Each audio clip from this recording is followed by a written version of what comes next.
Hey there, micro folks. This is Mr. Hooker, and this is video number 2 on risk, uncertainty, and private information.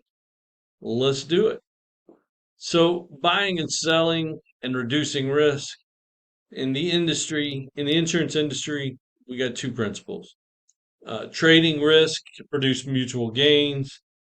People who want less risk transferred to people who are willing to take more risk, and some risk can be made to disappear through diversification. So that is the way that goes. So if you're diversifying stocks or financial instruments, you need at least 10 stocks from five different categories um, or sectors to minimally diversify, and you can get at roughly 30. Once you get to 30, you are well diversified, and once you get to 50, you have eliminated about as much as you can do. Past that, you're just minimally diversifying more. So that's kind of the way that goes. Um, so people have different sensitivities to risk. People who want to reduce their risk pay other people who are less sensitive to risk to take some of their risk away. Lloyd's of London, who's the oldest insurance company, made their money by matching wealthy investors who are more risk tolerant with the less wealthy and therefore more risk averse ship owners who wanted to purchase their insurance. So you have what we call capital at risk, which are the funds that an insurer places at risk when they provide the insurance. Because if something goes wrong, I got to pay you the insurance. So Lloyd's wealthy investors placed capital at risk in return for premiums. So your supply of insurance looks like this. Risk neutral investor wouldn't supply much. Slightly more risk averse investor, and then more risk averse investors would supply even more, and so on and so forth. The more risk averse, more and more. And then your demand for insurance, more risk averse ship owner would be willing to pay very high premium. Slightly less risk averse ship owner would only be willing to pay a slightly less premium. Less risk averse ship owner would pay even less, on down to even 170. So that's the way that goes. So the insurance market as a whole, you have an efficient allocation of risk, which is the allocation of risk in which those who are most willing to bear the risk are those who end up bearing it.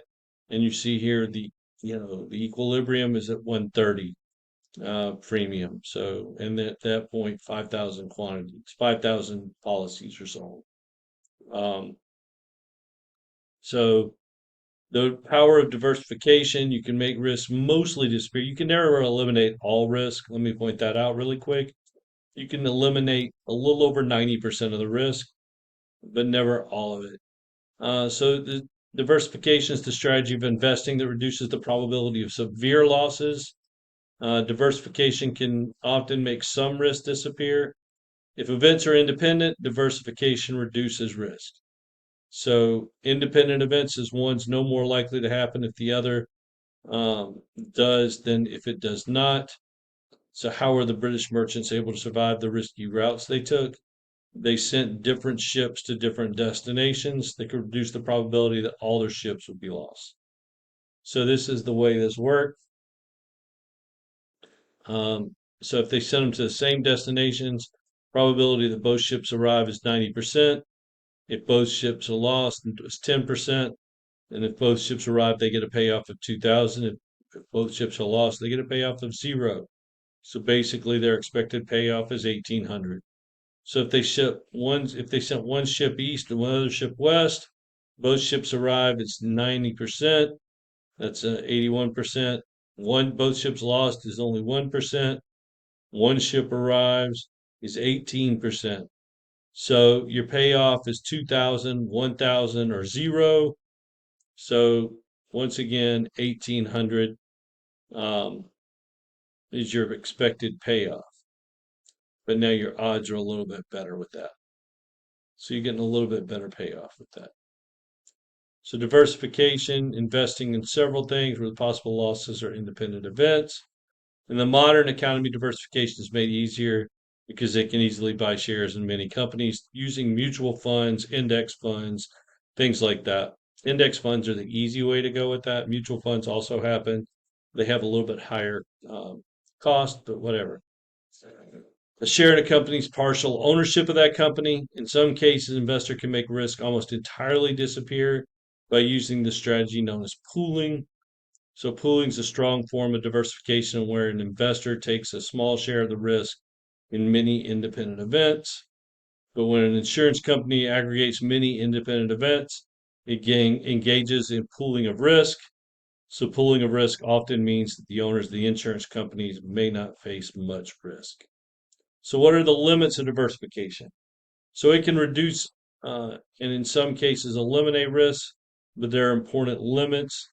The Lloyd's example between 1690 and 1815, Britain fought with France, which sponsored some privateers, and those are pirates with official backing. They were being paid to raid British ships. So, the loss of a ship to a French privateer in the Caribbean and the loss of another ship to French privateers in the Indian Ocean were not independent events because they were being paid to hunt down British ships. When an event's more likely to occur, if some other event occurs, then these two events are said to be positively correlated. Some positively correlated financial risk is severe weather, political events, business cycles. There's always an irreducible core of risk that cannot be diversified out. And you're going to say that down here, but up there you said, you could basically eliminate all risk. Or on a previous slide, you can't eliminate all risk. All right.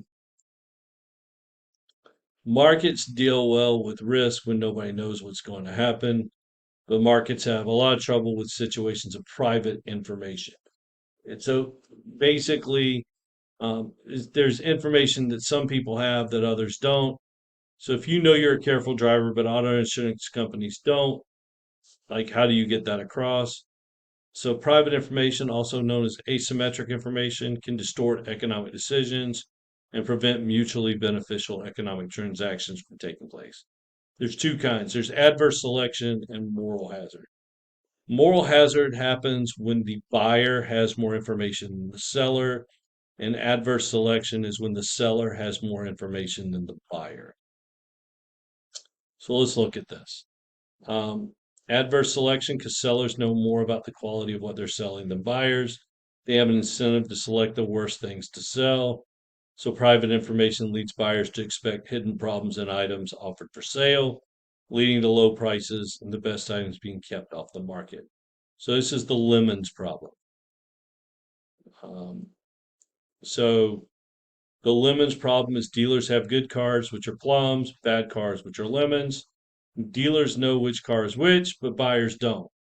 So knowing that dealers would offer the lemons first, buyers offer a low price.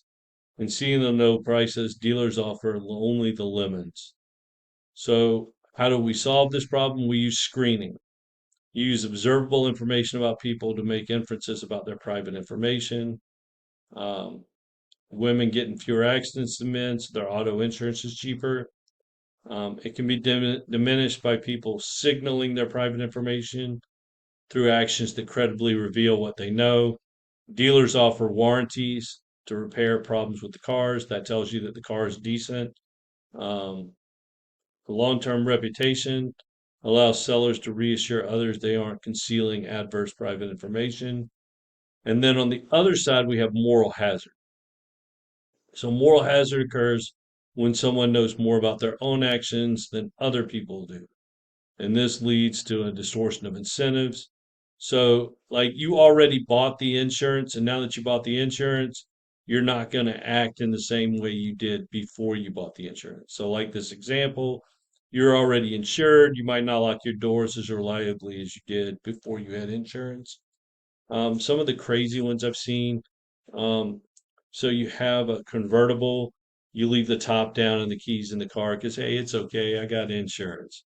Or you start smoking in bed because, hey, it's okay, I got insurance.